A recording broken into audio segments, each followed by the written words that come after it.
बिस्मिल्लाहिर्रहमानिर्रहीम। Dear MDCAT students, अस्सलामु अलैकुम। सैब्स में खुशामदीद। Today we are going to discuss UHS chemistry past papers book 1 topic 5. It's name is chemical energetics. Question number 1, a spontaneous process is. हमने बताना है स्पॉन्टेनियस प्रोसेस क्या होता है। तो पहले इसकी कुछ प्रॉपर्टीज सुन लें। Spontaneous process is unidirectional, irreversible and real. I repeat, एक स्पॉन्टेनियस प्रोसेस यूनिडायरेक्शनल होता है, इरिवर्सिबल होता है और रियल होता है। तो इस लिहाज से ये तमाम ऑप्शंस ठीक है। तो right option is delta. Next question number 2, standard enthalpy of solution of ammonium chloride is kilo joule per mole. ये कोई कंसेप्चुअल क्वेश्चन नहीं है, एक इंफॉर्मेशन आपसे पूछी गई है, यानी एक मेमोरी बेस्ड क्वेश्चन है। जिन क्लोराइड की इंथैल्पी ऑफ सॉल्यूशन की वैल्यू कितनी होती है। एक बात तो आपने याद रखनी है कि अमोनियम क्लोराइड की इंथैल्पी ऑफ सॉल्यूशन की वैल्यू पॉजिटिव होती है, यानी एक ऐसा प्रोसेस है जो एंडोथर्मिक होता है और स्पॉन्टेनियस होता है, और इसकी वैल्यू होती है 16.2 किलो जूल पर मोल। तो right option is beta.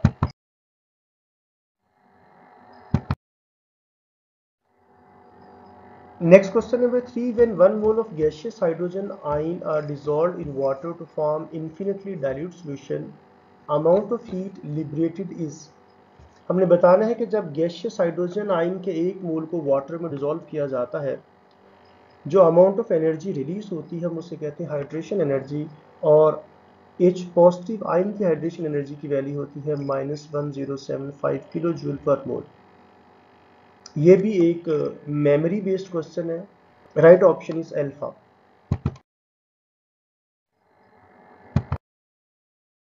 Next question number 4, lattice energy of an ionic crystal is the enthalpy of. Lattice energy होती क्या है?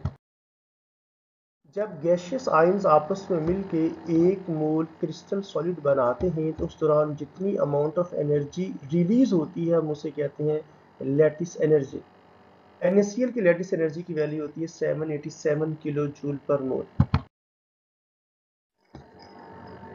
Lattice energy of ionic crystals is the enthalpy of formation, यानी एक मोल ionic solid बनता है तो जितनी energy release होती है उसे हम कहते हैं लैटिस एनर्जी। तो right option is delta. In standard enthalpy of atomisation heat of surrounding. Atomisation कौन सा प्रोसेस? एटोमाइजेशन में हम करते क्या है, हमें एक एलिमेंट स्टैंडर्ड कंडीशन पे गिवन होता है, हम उसको तोड़ के एटम्स में कन्वर्ट करते हैं, और किसी भी चीज़ को तोड़ने के लिए हमें एनर्जी चाहिए, और ऐसा प्रोसेस जिसमें एनर्जी चाहिए होती है वो एंडोथर्मिक प्रोसेस है। और जब भी एंडोथर्मिक प्रोसेस होगा तो सिस्टम की पहले एनर्जी कम होगी, फिर वो सराउंडिंग से एनर्जी लेगा, तो फिर सराउंडिंग की एनर्जी कम होगी। तो राइट ऑप्शन इज बीटा, कि जब एक एटोमाइजेशन का प्रोसेस होगा तो सराउंडिंग की एनर्जी डिक्रीज हो जाएगी।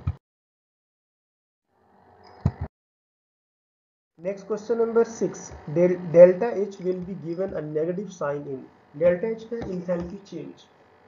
कोई भी फिजिकल या केमिकल प्रोसेस होता है तो उस दौरान जितनी अमाउंट ऑफ एनर्जी रिलीज या एब्जॉर्ब होती है कांस्टेंट प्रेशर पे हम उसे कहते हैं इंथैल्पी चेंज, और इसका साइन नेगेटिव होता है जब प्रोसेस एक्सोथर्मिक होता है, और पॉजिटिव होता है जब प्रोसेस एंडोथर्मिक होता है। हमें क्वेश्चन में पूछा गया delta H will B negative, अगर इसका नेगेटिव साइन है तो मतलब है प्रोसेस एक्सोथर्मिक होगा। Right option should be alpha.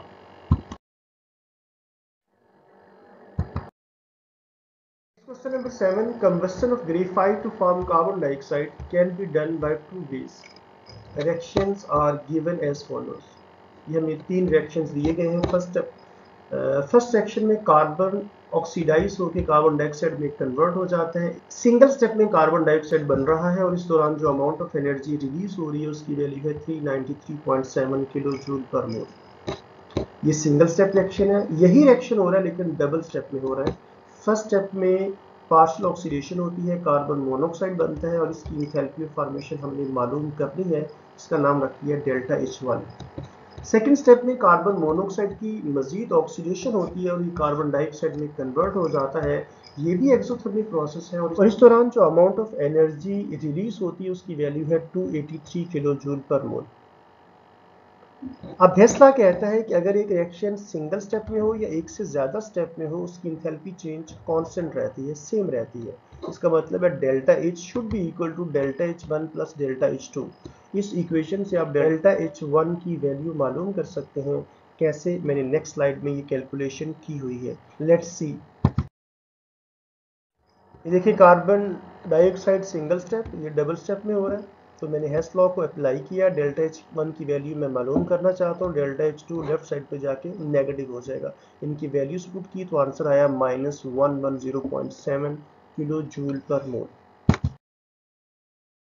Right option is beta. Heat of formation for carbon dioxide is, ये भी एक मेमोरी बेस्ड क्वेश्चन है, एक इंफॉर्मेशन हमसे पूछी गई है। और हम जानते हैं कि कार्बन डाइऑक्साइड की इंथैल्पी फॉर्मेशन एक एक्सोथर्मिक प्रोसेस होता है और जो अमाउंट ऑफ एनर्जी रिलीज होती है वो -393.7 किलो जूल पर होती है। यहाँ पे राउंड ऑफ करके 394 किलो जूल पर मोल लिखा गया है। तो राइट ऑप्शन इज बीटा।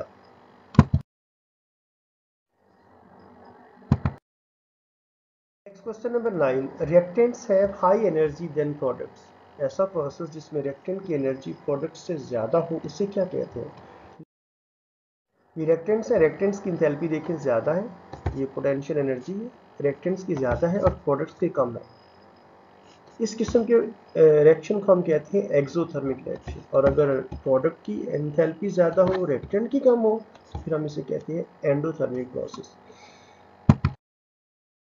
क्या पूछा गया? रिएक्टेंट्स हैव हाई एनर्जी, तो ऐसा प्रोसेस एक्सोथर्मिक प्रोसेस होगा। Right option is Charlie.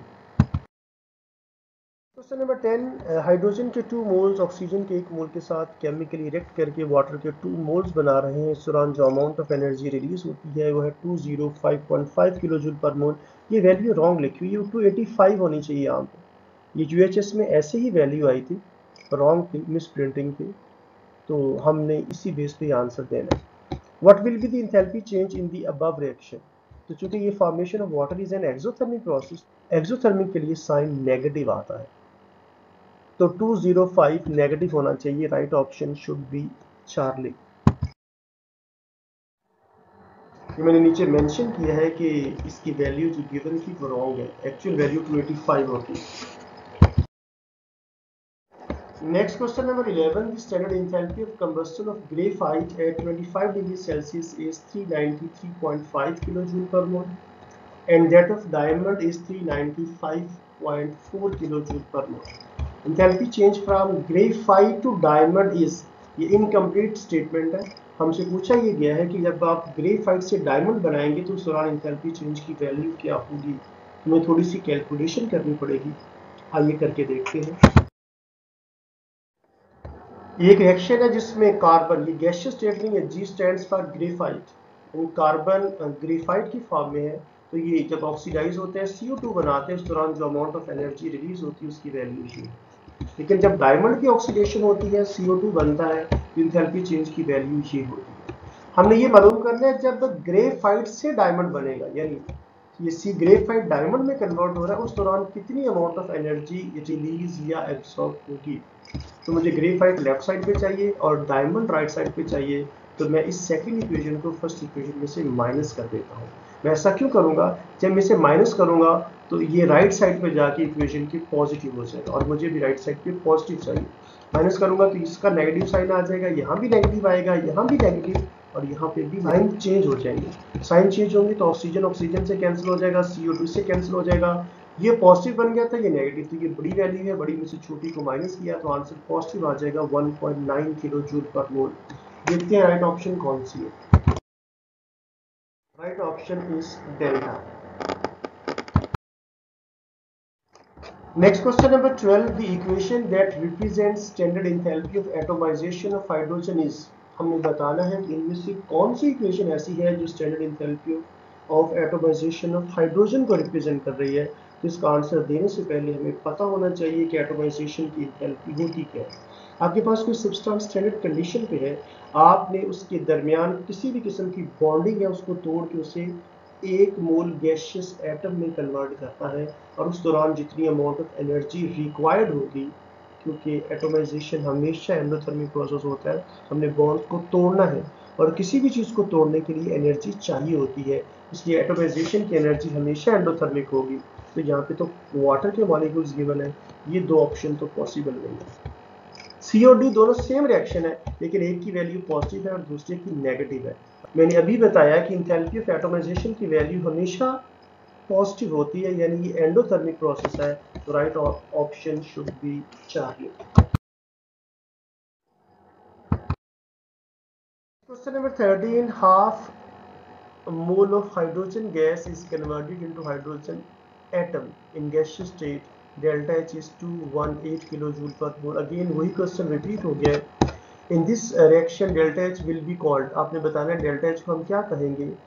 जब किसी सब्सटेंस के एटम्स के दरमियान बॉन्ड्स को तोड़कर उसे 1 मोल गैसियस एटम्स में कन्वर्ट किया जाता है, तो उस दौरान जितनी अमाउंट ऑफ एनर्जी रिक्वायर्ड होती है उसे कहते हैं enthalpy of atomization. Right option should be alpha. Question number 14, magnesium जब ऑक्सीडाइज होता है तो मैग्नीशियम ऑक्साइड बनाता है और इस दौरान इतनी अमाउंट ऑफ एनर्जी रिलीज होती है. At STP enthalpy of the above reaction will be called. हमने बताना है ये जो एनर्जी रिलीज हो रही है हम इसे क्या नाम देंगे. हम जानते हैं जब कोई भी कंपाउंड अपने एलिमेंट्स के केमिकल कॉम्बिनेशन से बनता है तो उस दौरान जितनी अमाउंट ऑफ एनर्जी रिलीज या एब्जॉर्ब होती है हम उसे कहते हैं इंथैल्पी ऑफ फॉर्मेशन. तो ये वैल्यू इंथैल्पी ऑफ फॉर्मेशन है मैग्नीशियम ऑक्साइड की. Right option should B delta.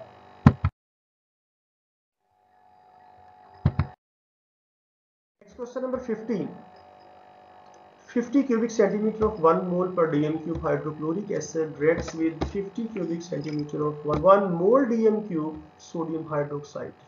So the temperature rises to 6.5 degrees Celsius. Calculate the enthalpy of neutralization. Specific heat capacity of water is 4.18 joule per gram per degree Celsius. एक long statement है और ये long ही calculation है. ये test आया था 2017 में. 2017 के टेस्ट में ऐसे बहुत सारे स्टूपिड क्वेश्चन थे जो कि एमडीकैट के ट्रेंड से हट के बनाए गए, क्योंकि एमडीकैट में कैलकुलेटर अलाउड नहीं होता, टाइम बहुत कम होता है, तो ऐसे क्वेश्चंस गिवन टाइम में सॉल्व ही नहीं किए जा सकते. यही रीज़न है कि ये टेस्ट रिकंडक्ट हुआ था 2017 का. लेकिन फिर भी मैंने इसकी कैलकुलेशन दी है, आपकी एक्सरसाइज का क्वेश्चन है, ये देख लें. Right option is alpha -54. ये नीचे मेंशन किया. टेक्स्ट बुक क्वेश्चन नंबर 13 है और ये टेस्ट रिकंडक्ट हुआ था 2017 का.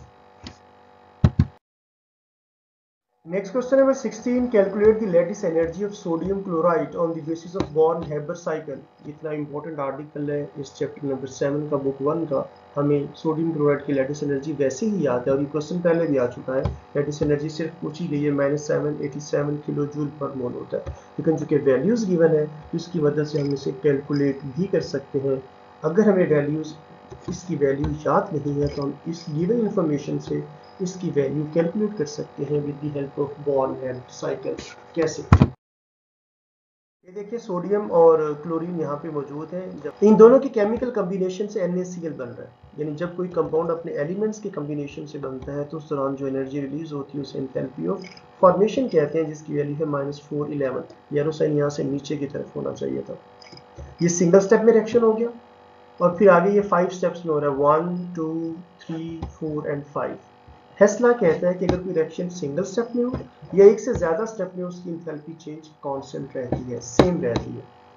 तो मैं इन तमाम इंथैल्पीज को ऐड करूंगा और उसकी वैल्यू इस इंथैल्पी फॉर्मेशन के इक्वल होनी चाहिए. कैलकुलेशन में मैंने फर्स्ट 4 इंथैल्पीज का नाम डेल्टा HX रखा है. इन enthalpy of atomization of sodium ये 108, enthalpy of ionization of sodium 496, atomization of chlorine और इलेक्ट्रॉन एफिनिटी ऑफ क्लोरीन, इन सब को मिला के मैंने नाम रखा डेल्टा HX. और जब ये आयंस की फॉर्म में आ जाते हैं इन आयन के केमिकल कम्बिनेशन से जो सॉलिड बनता है उसे कहते हैं NaCl, और इस दौरान जो एनर्जी रिलीज होगी उसे कहेंगे लैटिस एनर्जी। तो डेल्टा HX में डेल्टा HL यानी लैटिस एनर्जी को ऐड करना है और उसका आंसर इस डेल्टा HF के इक्वल आना चाहिए। फार्मूला यूज किया, लैटिस एनर्जी होगी enthalpy of formation minus delta HX, और डेल्टा HX क्या है, इन तमाम इंथैल्पीज का सम है, इनकी वैल्यूज को पुट करें, सॉल्व करें तो आंसर आएगा 376। ये 376 यहाँ पे पुट करते हैं, इसकी वैल्यू मुझे पहले पता है 411 है, माइनस 411 दोनों को ऐड किया तो आंसर आ जाएगा minus 787 kilo joule per mole. Option is delta. Next question number 17, determinate the value of enthalpy of formation of ammonium chloride. ये एक और स्टूपिड क्वेश्चन है, 2017 के टेस्ट में आया था, जो कि रिकंडक्ट हुआ था, कोई इंफॉर्मेशन नहीं गिवन और अमोनियम क्लोराइड की एंथैल्पी ऑफ फॉर्मेशन पूछी गई है। हम इसे ऐसे कैलकुलेट ही नहीं कर सकते और इनमें से कोई ऑप्शन भी ठीक नहीं है, तो राइट ऑप्शन कौन सी बनेगी, डेल्टा, नन ऑफ दीज। मैंने नीचे मेंशन किया, this is the actual question given in UHS, but there is no answer in the given option. Enthalpy of formation of aqueous solution of ammonium chloride is -59.08 kilo joule per mole. और ये book में chapter 7 की exercise का question number 16 है, वहाँ पे information given है, हम उसे कैलकुलेट कर सकते हैं, यहाँ पे कोई इंफॉर्मेशन गिवन नहीं है। Next question number 18, enthalpy is measured eight. Enthalpy को हम रूम टेम्परेचर पे मेजर करते हैं, टेम्परेचर 25 डिग्री सेल्सियस होता है और प्रेशर 1 atm होता है, 298 kelvin and 1 atm pressure. Right option is Charlie.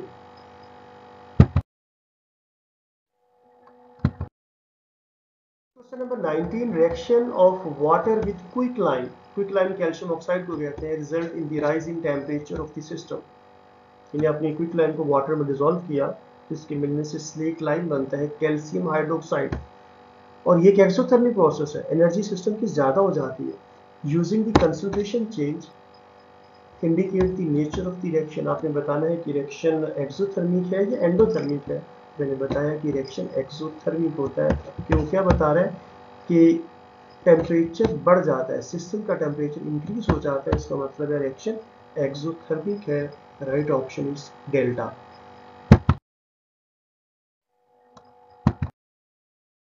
Number 20, which of the following enthalpy change is always exothermic।